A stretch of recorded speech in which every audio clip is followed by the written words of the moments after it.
Thanks for being here. This is our Dine Around Downtown Cooking at Home edition. For all of you who are returning guests, thank you and welcome back. For anyone who is joining us for the first time, we'd like to welcome you and thank you for joining us. My name is Ron Dijon. I am the event manager for the Downtown Alliance. We are the business improvement district for Lower Manhattan. And what we do and have been doing for 25 years is helping to make downtown a cleaner, safer, and more vibrant place to live, work, and visit. And so one of the ways we do that is by supporting local businesses, and which is why we're here tonight. We are here to provide our ongoing support for local restaurants who have been impacted by COVID-19. And just want to let you guys know at home that you guys can help too by donating to the fund of the Featured Restaurant's Choice. And tonight, our featured restaurant, Taïm, is asking that everyone please donate to their sister restaurant, Balabusta. So I will go ahead and share that link with you guys. So if you want to donate, if you can donate anything, $5, $15, $50, $500, any of it would help. It goes directly to their staff to help support them during this time. Okay, a couple of things before we begin, technical things. This cooking demo is being recorded. We will share the link with everyone who's registered for the event tomorrow at some point, so be on the lookout for an email from Dine Around Downtown. You'll get that in your inbox. If you have any questions during the event, you can put them in the Q&A feature. If you're using a desktop or laptop, you can just, it should be at the bottom of your screen. It says Q&A. If you're on a phone, iPad, or a tablet, if you tap it once, it should be on the top right corner. Some iPhones have it at the bottom, so it might be at the bottom, but just in case, tap your screen once and go to the top right corner. The chat box is where we will be sharing things with you guys, like helpful links, detailed information that might be helpful, or websites that we speak about. I'm also going to share this with you, and this is our poster plate contest. So the poster plate contest is if you guys are cooking along this evening, or if you are going to try the recipe sometime this weekend, you can post your plate on Instagram, which enters you to for a chance to win a 30-minute virtual private class with our guest chef this evening.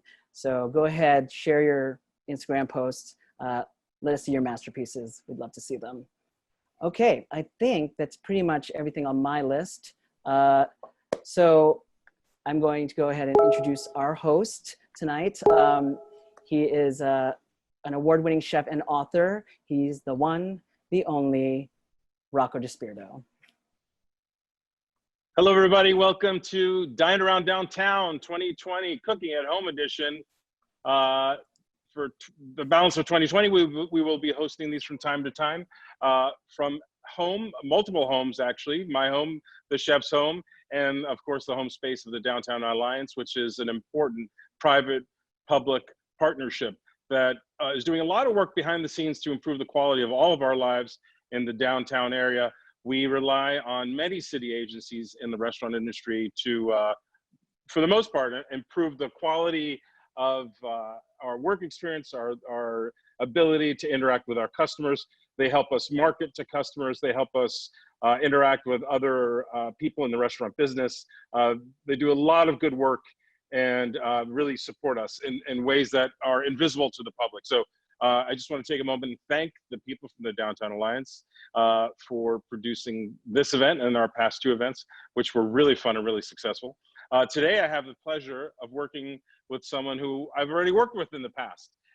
In 2003, we worked together in a kitchen not too far from where I am right now in Midtown, and we had a wonderful time then, and hope to have a wonderful time today. She brings the flavor of Tel Aviv to New York City. She is the one, the only Einat Admony. Chef, welcome to Downtown Alliance's Dine Around at Home. Hi, everyone. Are you there? Hi, Einat. How are you? Very good. Good. Very It's good. nice to see you. Thank you for joining us today. Of course. Thank you for having me.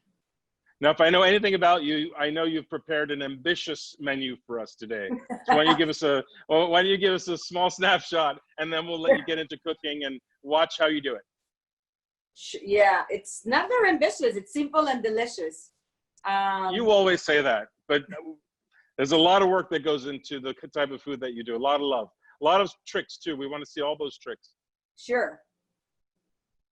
So are we ready? I think we're ready to start. Yeah, why don't you give us a snapshot of the menu? Okay, so we're going to do 2 dishes, both of them inspired by Taïm falafel. The first one we're going to do is cauliflower shawarma. In Taïm, we basically fry it, but today we're going to roast it. And I make my own mix. We send recipe with the blend. What I suggest, I brought the mix ready because it's, you know, you need to toast and every spice, so it's going to take too long. But I really suggest that if you work with any spice at home, always get the seeds and not grounded. You know better what you have in the spice, and you know it's going to be fresher. Also, when you work with spices, you take the seeds, you put it on a dry pan a little bit over a medium heat, let it chill, and then you grind it in a spice grinder. I'm guarantee you're going to have the best mixture, the best spices at home. So shawarma mix right here, it's contain a lot of different, I make my own version. There is cumin and turmeric, there is, I think, coriander, there is a little bit baharat, which is another mix. And there is a tiny, tiny Amba powder that we're going to use it later for a different dish. So we're going to start with cauliflower shawarma, and we're going to follow later with my favorite things in the whole world. It's sabich sandwich, but we're going to transfer it to salad. So we're going to make sabich salad.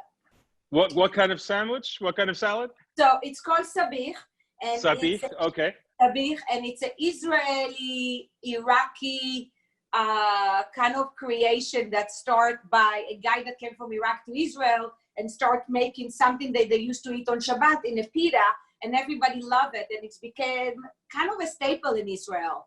And in 2005, when we opened Taïm Falafel, I said I have to introduce that to Americans. They need to know the flavor. And now you will see sabich in many places. It's really nice to see.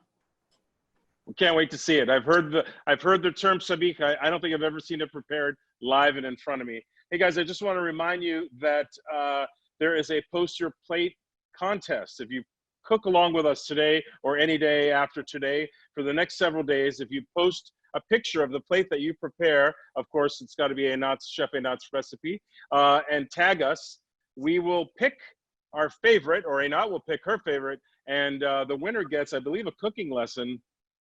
30 in minutes. person with Einat, 30-minute cooking lesson, maybe even 31 if they're lucky. With maybe even an Chef hour. Einat. It depends how nice is the plate, you know. It's not up to me. All right. So cool. First, I want to talk about cauliflower a little bit.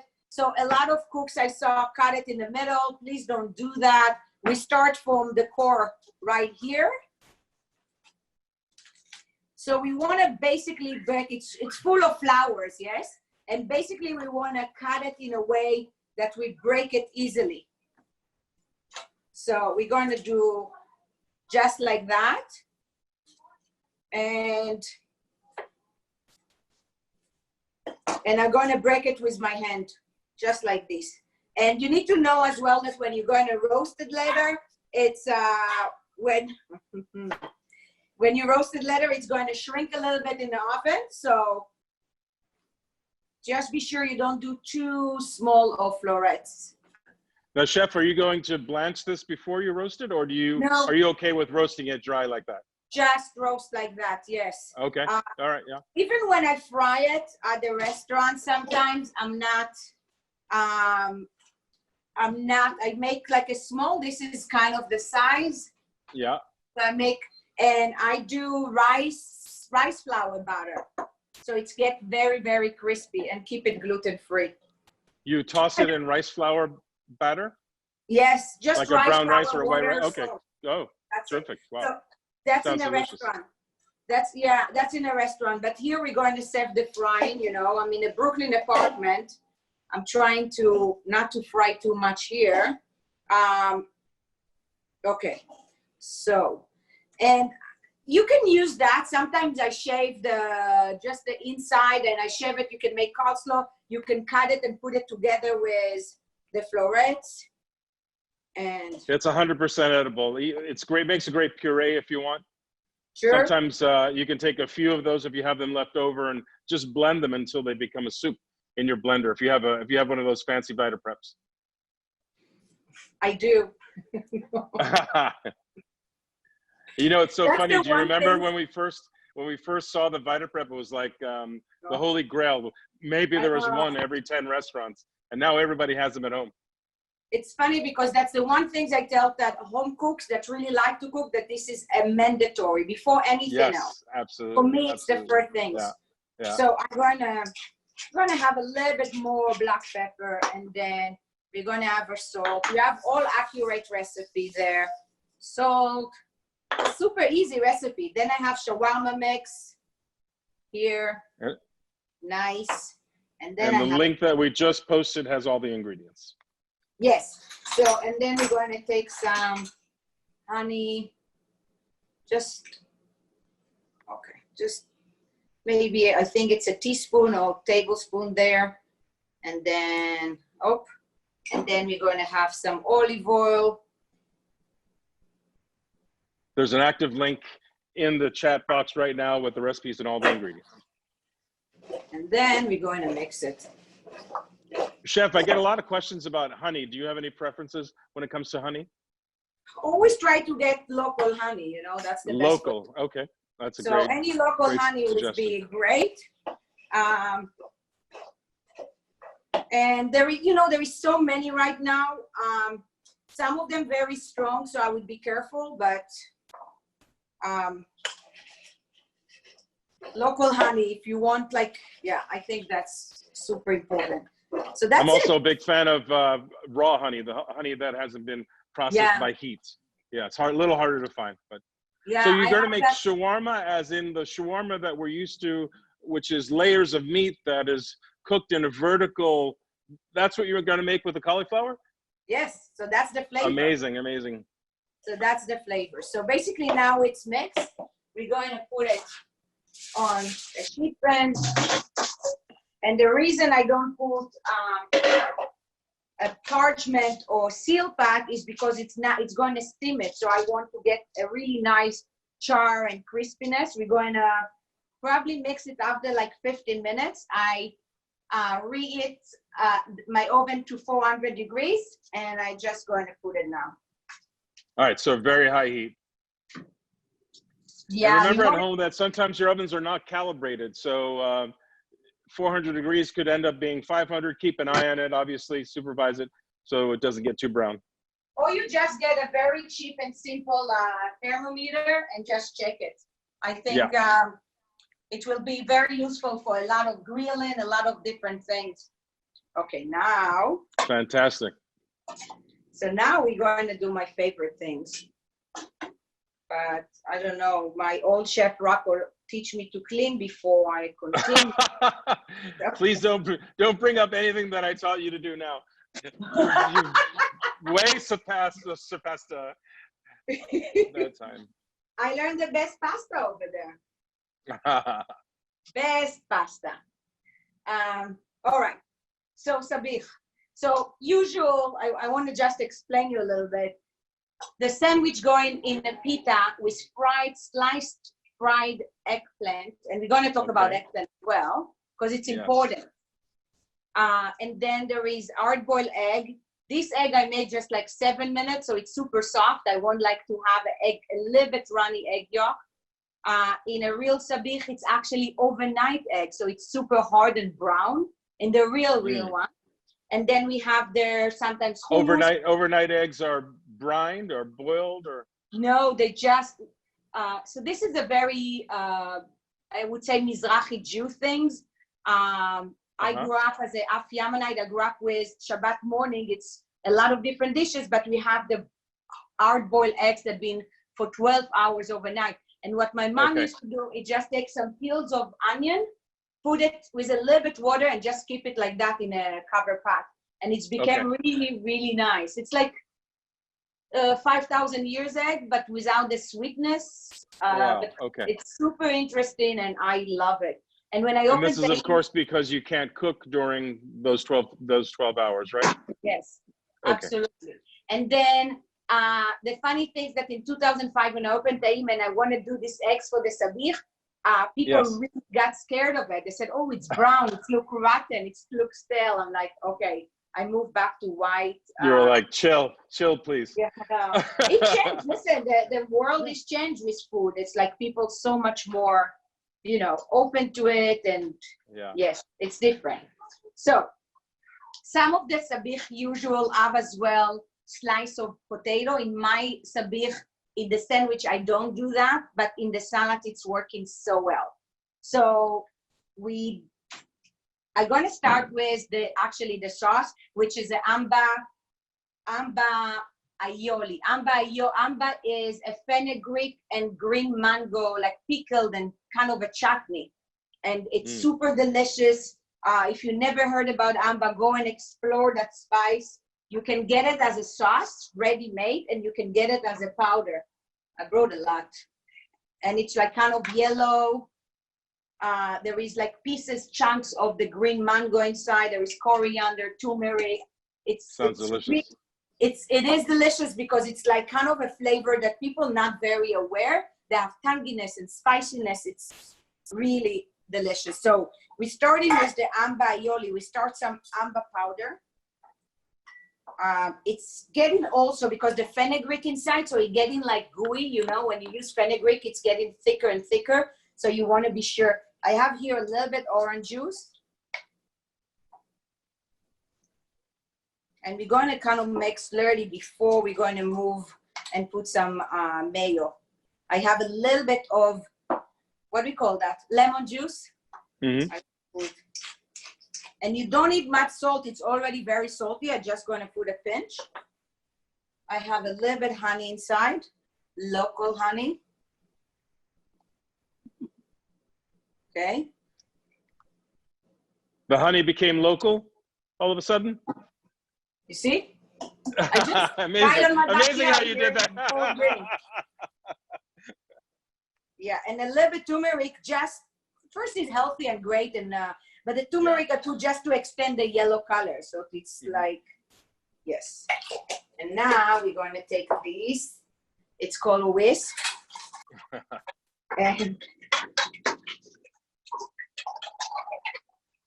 And we're going to mix it very well, and we're going to put mayo.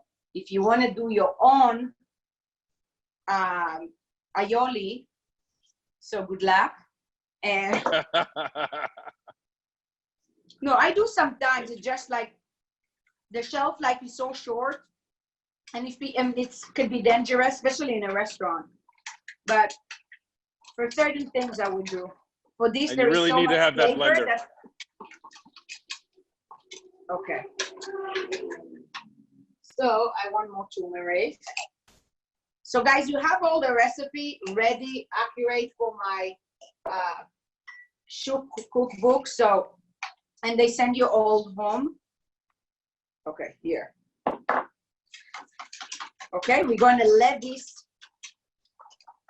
rest for a little. Looks amazing. It's delicious. Looks amazing. Chef, there's a question. If you have a leftover shawarma spice mix, what do you recommend you use it for besides the shawarma? Tons of things, anything. So, anything, right? It's an all-purpose spice mix. Some ideas. Chicken thighs, because breast is very dry and not tasty. Great. So chicken thighs, slice it very, very thin.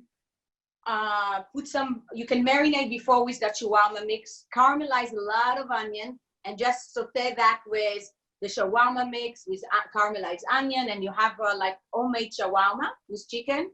I put with that, wow, I did so many things with that. A lot of different vegetables. It's a great spice. Now, you're doing barbecue, now it's summer, you're doing some barbecue, you can put that on top of like chicken wings and some pieces of meat, and it's really delicious, and it will make things very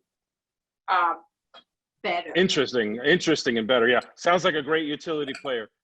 What about the grill, Chef? Could you make this recipe on the grill? Sorry? Could you grill the cauliflower if you wanted to? and make Yeah. this recipe? So what? Yeah. Absolutely. So what I did last time when I had barbecue, so I took all whatever you saw, I put it in aluminum foil, and then I put it in a grill, and it gets really nice. So you don't worry that with the oil it's going to burn. I just cover it and put it on top, so it was very soft, but then have some, you know, surfaces of crustiness and like dark. It was delicious. So sounds great. That's one option. I would be afraid a little. You can grill it. I don't think we're really good grillers here, so I'm kind of worried all the time. I need to learn the fire better. And we need to talk about eggplant. It's super important. Yes, let's. Okay, how to choose eggplant. Let's start with this. So one of the common things that I found out after 20 years in America, that the reason that a lot of people don't like eggplant because they never try a good eggplant. And when they try eggplant, it was, you know, somebody didn't cook it all the way. And it was like this, like it's bite your tongue, this kind of flavor. And eggplant is one of the most diverse. You can see it in a million different Italian, like Japanese, all Middle East. It's very strong staple in many cultures. It's very diverse. It's kind of like a blank canvas that can take a lot of different flavor. My last exploration is by Italian guy that make eggplant pickle, and it was one of the best things I ever had in my life. It was so unique.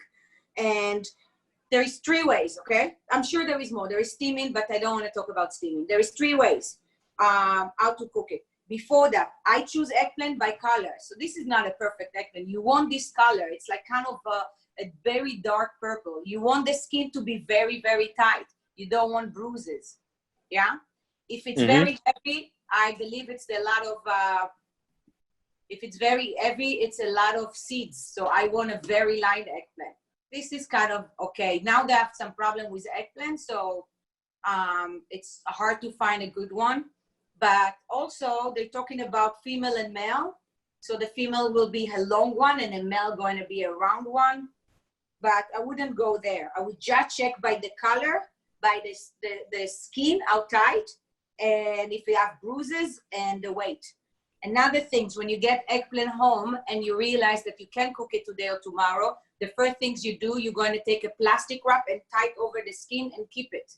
And it's going to keep it for fresher for a few more days. Terrific. Okay. So cooking. So in Israel, basically we will take the whole eggplant and put it in an oven or grill. Yeah. Until 2 months, I would never score the eggplant. But 2 months ago, I got a bump in my house and I got scar all over my face. You got a what in your house? So what I'm saying, if you're gonna roast the eggplant, not fry it, and you put it in the oven, please make few holes. Years back when people tell me do holes, I would never score eggplant. But 2 months ago, the eggplant got so much pressure, and I'm very smart. I just touch it, and the whole house my God. I was so scared. I started crying like a baby. Sorry. And all my face, my glasses was full of eggplant. So please score your eggplant if you roast it in the oven. Very important to have it very high, 450 degrees, until you don't have any resistance. Okay. Now, release the pressure with a few score marks. Yes, please do. Dangerous. And if I fry the eggplant, basically what I do, I peel just a little. So I do like zebra. Yeah? Okay, yeah. The reason is the peel is a little bit chewy, but the peel also going to hold it. So I want some of it. Okay? So this is not the prettiest, but I saw worse.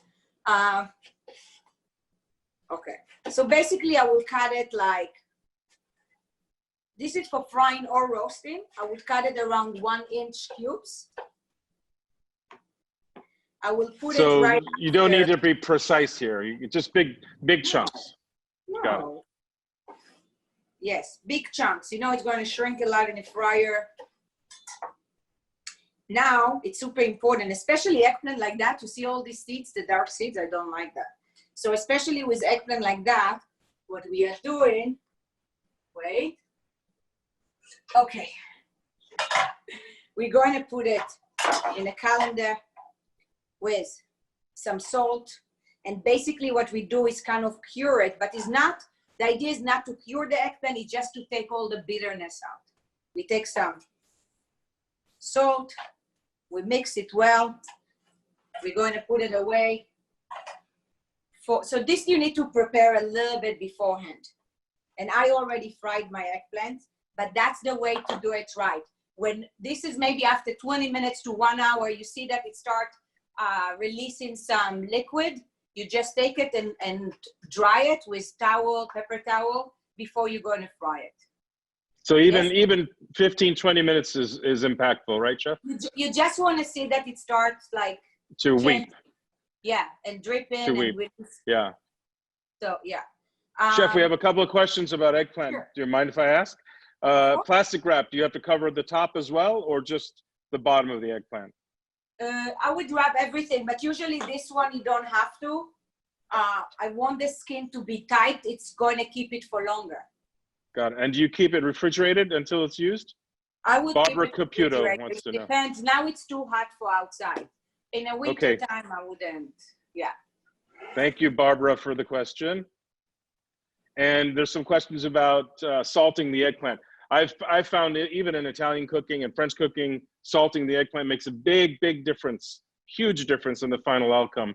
For those of you who have tried eggplant and you've gotten that sour puss, that sort of astringent flavor, this will take away a lot of the astringency. It's a very important step. Yes, I agree. The other things that I found with eggplant, that when I do baba ganoush, I put a dash of honey, local honey, and that will take that flavor too. Honey working very well with roasted eggplant. Let's see what we have here now. So for the salad, I'm gonna have this beautiful rainbow cherry tomato. We're going to cut to half, and it's around, I think, a pint. And I have some chickpea you can use. I use canned chickpea. You don't have to now soak dry chickpea and cook it. Just you can use like a 13-ounce canned chickpea that I have here. Are you a fan of saving the water now that everybody discovered you can whip the water into a... To what? Making creme brulee? No. Make a meringue? Make No, a meringue thank you. from fava beans? No, thank you. I know. I heard that so many times. It works. I just don't know what you do with it, you know? They do a lot of things. It's basically a binder. That's what it is. So, and it's really, I like the idea of no waste, you know? This is something that I grew up with a Persian mom, and there is no waste. Chef, somebody wants to know if you rinse after salting. Do you rinse after salting? No, sometimes. Okay, it's an interesting question. I used to rinse, but then it's taking forever to dry it. So I'm trying to put not a lot of salt, so it's not going to be too salty, but enough to let it work. Got it? Got it. So if you put a lot of salt, yeah, you will need to rinse it because your salad will be too salty. Your eggplant going to be too salty. So I'm just putting enough, and the salt going to go a little bit on the way anyway. So I want my, where is that? Here. Okay, we're going to make maybe this plate. So we're going to do that, yeah? You ready? Yes, ready. It's pretty easy. We're going to put few on the bottom. You know what? I want to change the plate. Sorry. No problem. I want you It's to your plate. see all the colors here. Yeah. Yeah. White is great. You're going to see the color. And then we're going to cut. I have potato. It say on the recipe, say 2 small one. I have 1 big. I think it's going to be enough. And I already boiled that. You can actually cut it before and boil it, so you have more control on it. You understand what I'm saying? So you can cut the potato to cubes or slices, and then boil it. Be sure, get a fork or a very sharp knife all the time to be sure you're not going to make it like super mushy. Copy that. All right, so we have this. It's a mess here, but that's fine. That's what I brought kids. They're going to clean after. Here, we're gonna do this. Yeah. Okay, I'm gonna keep some just thin slices. You can make just cubes. I like it like really simple. And we're going to put a few of that, and the eggplant, and the chickpea. And I'm going to put it. You can mix it all in one. You can mix it. I like it like that, but you can mix all together with just a little bit lemon or with the aioli, or you can spread it really nice on a big platter and drizzle. That's what I'm going to do, and drizzle with the aioli. And here I have the fried eggplant. And on top, I'm gonna ask a question. Everyone's about to ask. Fried eggplant. How long? How hot? What oil? 300 what kind of a pan? 300 canola. If you don't want to use canola, use grapeseed oil. It's expensive, but it's the healthier things. If you really have a good olive oil, which is very hard to find, you can fry it in this olive oil. But it's very hard to find such a great quality of olive oil for frying. So usually I use canola and sometimes grape seeds. 350 to 3, I would do 375. You see, thermometer going to be very useful now. Yeah. And well, everyone's got a thermometer now. So if you want to skip the frying, you can. You're going on 400, the same method we did so far. We're going to peel it half, zebra. We're going to cut it to 1 inch. We're going to salt it, dry it, but then we mix it with a little bit olive oil, yeah? Maybe 2 tablespoons of olive oil, and roast it on 425. Copy that. Yes? So you can roast it frying and just high, let me see that. Beautiful. High temperature, it's going to be nice. You need to mix it every once in a while to be sure that all sides are dark and nice. Eggplant is the best. And then we're going to add some eggs. Here. You see, this is a little bit runny. It's really nice. So it's create another layers of sauce. And I'm going to put a little bit more tomato. Reminder to everyone who's watching to please visit the GoFundMe page. Taïm's sister restaurant Balabusta has an employee support fund. The link is in the chat box, and any donations are appreciated. We're all here voluntarily to help the restaurant world, and Chef Einat generously giving of herself and her recipes. Would love to see some love back in the form of donations to their GoFundMe. The link is in the chat box. It says gofundme.com, Balabusta, Employee Support Fund. So just click on that and see where life takes you. All right, so I want to, before that, to take, here is my salt, to just put a little bit on the egg, and then we're going to drizzle with this Amba aioli. The other things you can do, so this plate is small, you can make like a big platters for a lot of people. The other things, you can cut things, you can boil the egg a little bit more. And other things with eggs, I know it sounds stupid, but a lot of people don't know how to boil egg. Please explain. It's a big problem. Yes, and then you see these gray things around, and it's pretty annoying. So basically, it's super simple. Water boiling first with a pinch of water. If you want to be sure that the eggs is peeling, you need a pinch, but don't go through that. Just take a spoon, a big spoon like that, or spider, put the eggs after the water is boiling, and slowly drop it in the boiling pot. Go on a medium heat, so it's not like crazy boiling, but it's simmering. Okay, you want a soft eggs like that. It's between 7 to 8 minutes max.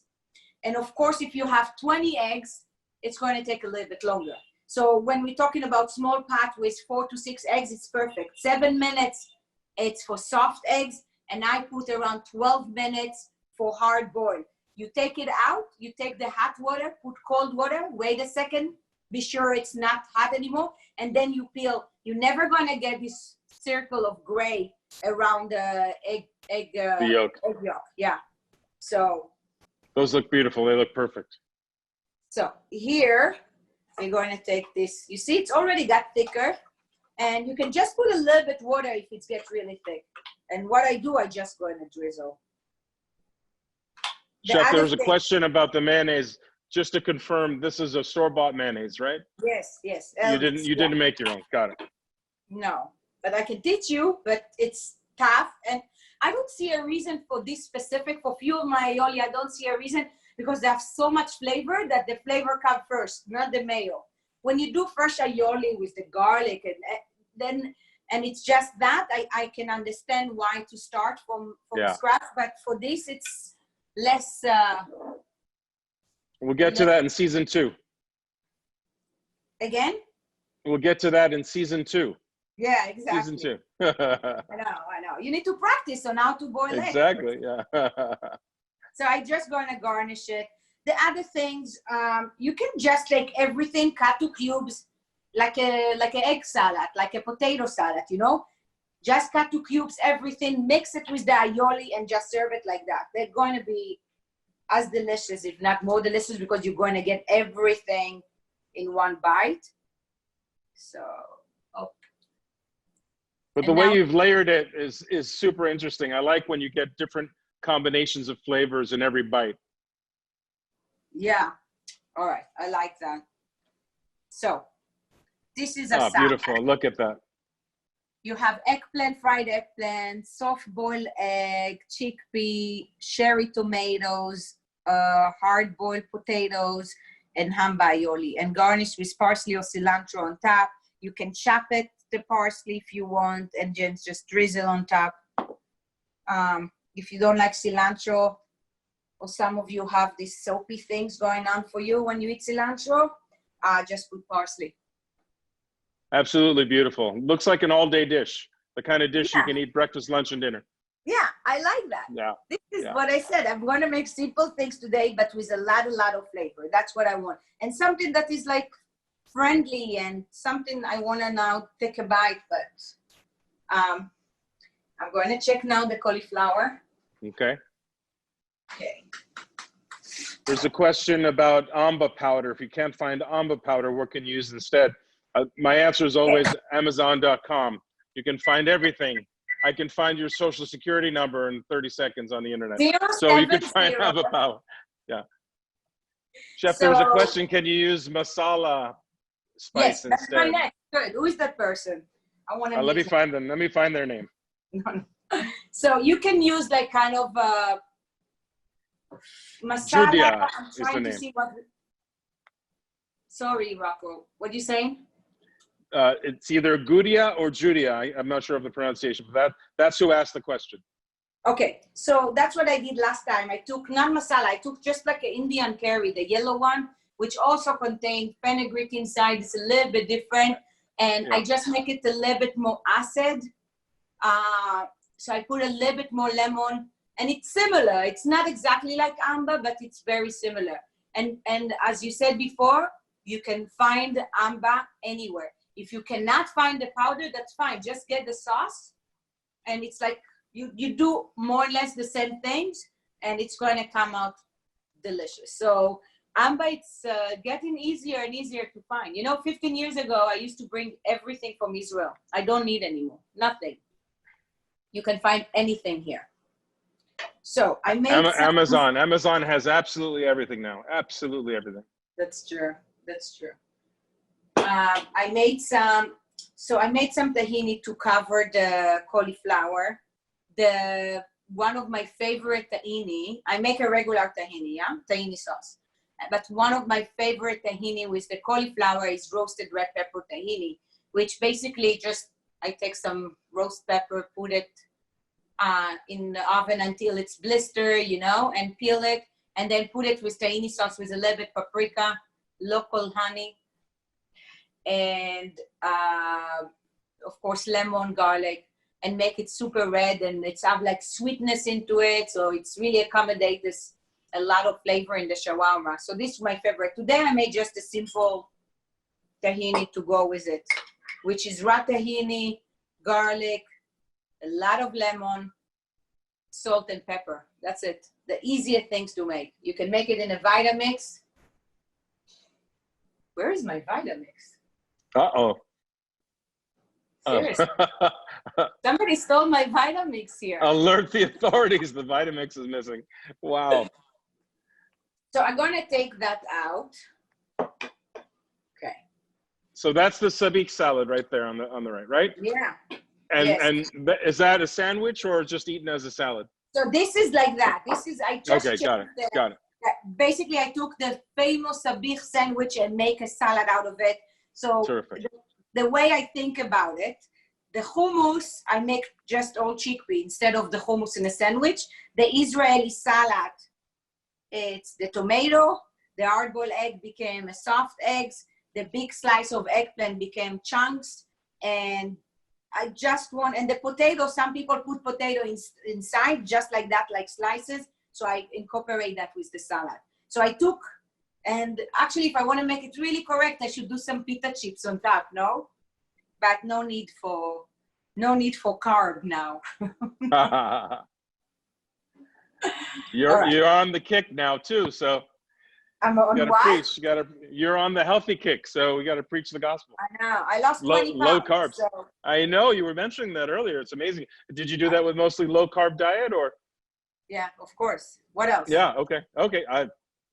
Not keto. It What do didn't I work know? for me, but yeah, something else, some other stuff, and with a Got it. coach, with a friend coach that helped me all the way.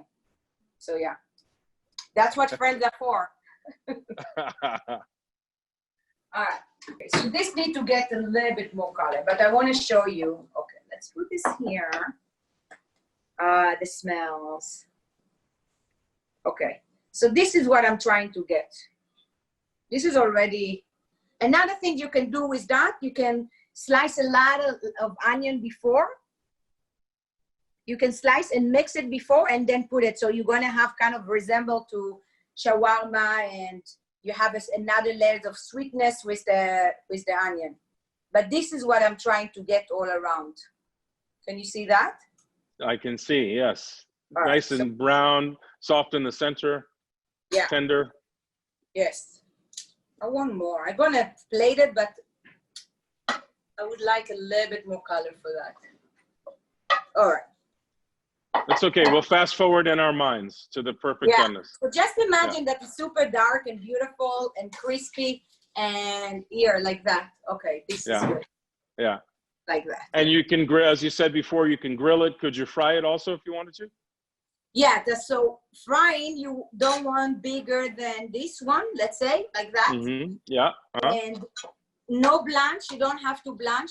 You can do this rice flour, but not the thick rice flour you get from Whole Foods. That's Chinese rice flour with, that is super, super fine. And if you get the rice flour from Whole Foods that is thicker, just put it in your Vitamix and grind it until it's super powdery, because it's not going to stick. So this fine, nice. So fine rice flour and water and salt, that's it. And you just drench the cauliflower inside, take it out and put it in 375 degrees canola or grapeseed oil. That's it. And then you want to wait for a nice color on that. And that's the most crispy things ever. Okay. So now I just go and drizzle this. Tahini on top. I've seen, I've been to Israel and I've seen tahini kits where you just add water. Are you a fan of those? I thought they were delicious. I thought they're absolutely delicious. For an instant tahini powder was pretty good. It was powder? No. It was like a paste that you add water to. Paste, yeah. So basically what they did some dry, probably dry lemon inside or citric acid, something that have that acid, and then put everything. Because tahini, why you need to get that? It's the easier thing. You get raw tahini, then you put like fresh lemon, salt. You can do garlic or not. Now, if you don't do the garlic, I do microplant garlic inside, but if you don't, this tahini sauce will be good for over a week in your fridge. If you put the garlic, it start getting a little funky. 3-4 days. Still, tahini it's all fat. It stays for a long time. So for me, when I saw that in Israel back in the days, I was like, but this is so easy to make. You don't need instant out of it, It's very easy. And for me, tahini is one of my favorite things. It's the most diverse. It's super healthy, really good. Like for any, like other. Sesame has so many health never, properties. Yeah, absolutely. yeah, it's Sesame vegan, is yeah. You can put chocolate inside, it will be great, and dates. You can make it sweet, you can make it super spicy, green. That's if you have a VitaPrep blender. Not anymore. Which apparently you don't have right now. Somebody just stole it. So how do we finish the cauliflower shawarma? Is this a sandwich or a platter? The what? The shawarma? The shawarma, yeah. So in Taïm, we do it at a sandwich and a platter. Okay. So it can go in a sandwich with all the salads and tahini. So I just did some kind of cilantro. Is that cilantro or parsley? Parsley? Got it. Just to have some greens and yeah. You see, simple food. Very simple, but I can tell how delicious it's going to be. I have a couple of questions about eggplant, if you would like to answer, Chef. Explain again the weight of the eggplant that you were referring to. Do you want heavy or light, lots of seeds, or not so many sweet seeds? No seeds at all, if you can. Okay. And you want it super light.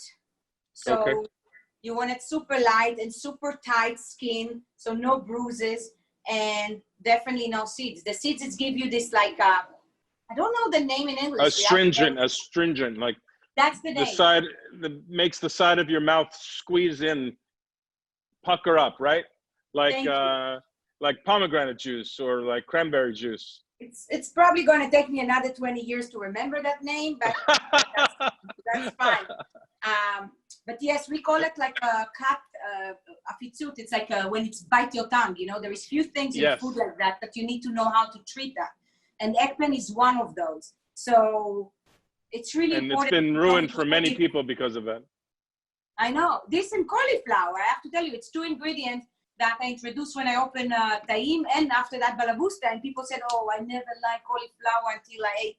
I'm like, yes, because your mom boiled it with a livet and it smells like, and it tastes like, and it's hard. And cauliflower can be so delicious. Do you have a substitute for Amba powder? As I said, curry sauce would be great because I have that fenugreek things inside. It's kind of similar. Curry sauce, like not sauce, curry powder. Curry powder, got it. Yeah. Curry powder is... Or even curry paste, maybe? Curry paste would be good? No, I love curry paste. Okay. Not for this. I love curry Not paste. for this, okay. So, curry powder, the only thing it's missing is that acid and that tanginess. So I would have maybe some just extra lemon. So I would do curry powder with extra lemon. It would be nice. Curry powder with extra lemon, got it. Marsha Belgorod would like to know if there's a substitute for tahini if you are unfortunately allergic to sesame. Sorry. Oh. Yes, of course there is. Go do almond tahini. How is that? Almond tahini, beautiful. Yes. So you can if you're not allergic to nuts, I hope for you you're not. You can do something with cashew and play with that and have some garlic. And I saw that it's really delicious.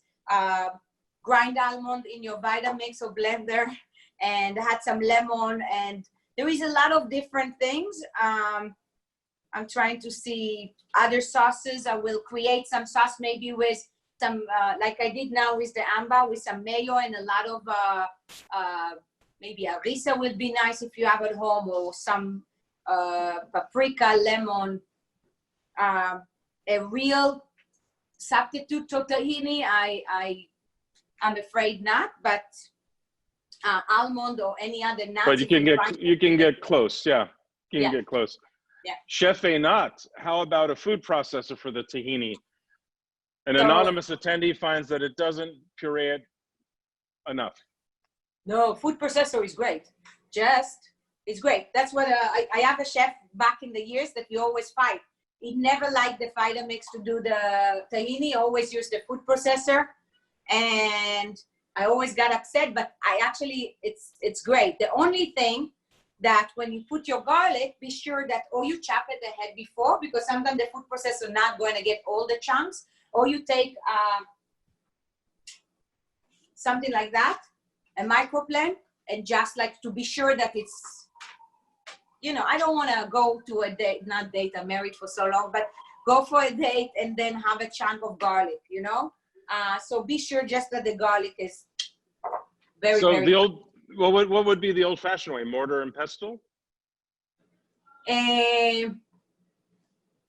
for Ground tahini, by hand? Yeah. and just a ball with a whisk, that's it. Oh, and you're okay. gonna chop it. My mom used to chop it with a Yeah, fork. your grandmother didn't have a Vitamix, right? She didn't have a Cuisinart. Of course she did. We are very Oh. advanced. No, more than my mom used to do. She didn't use it. My other side of my family, my dad's side, the Yamanites, so all the spicy, all the salsa, they used to do it more than pestle. Oh, Yeah. sorry, even better, 2 stones. They used to Wow. grind. They used Yeah. to grind the jalapeno, not jalapeno. It's a small red chili pepper called Chili, shata, yeah. and Okay. they used to grind it with these 2 stones. Yeah, so not anymore. There's a movement now back to stone ground everything, especially with chocolate. So that stone grinder can be bought as big as this. It could fit on your tabletop. They're pretty cool. If you come across one of those, experiment with one of those.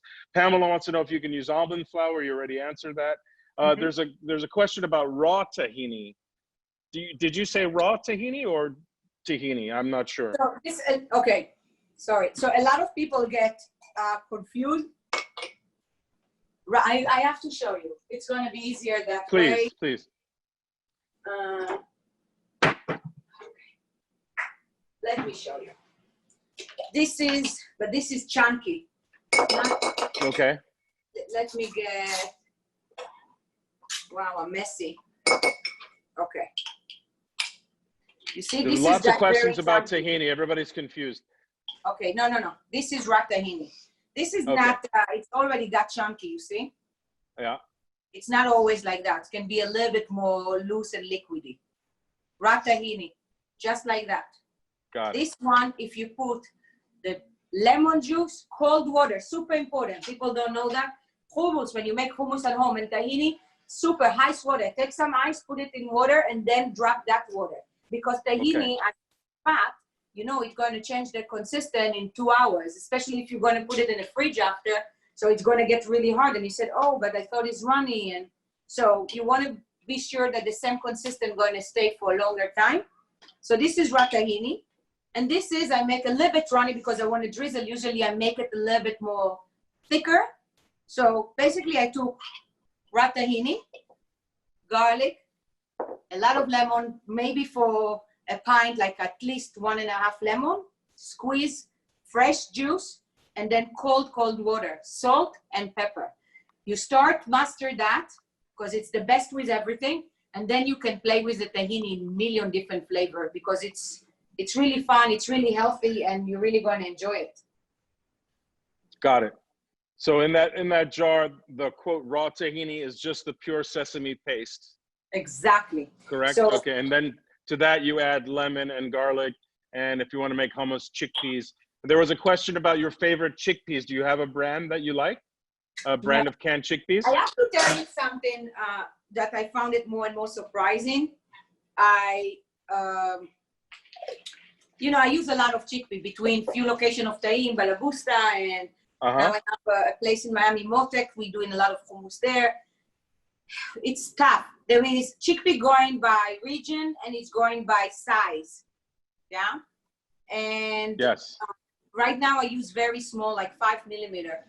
I have to tell you that Goya company, the chickpea you can get in any super, a great dry chickpea. Wow, there you go.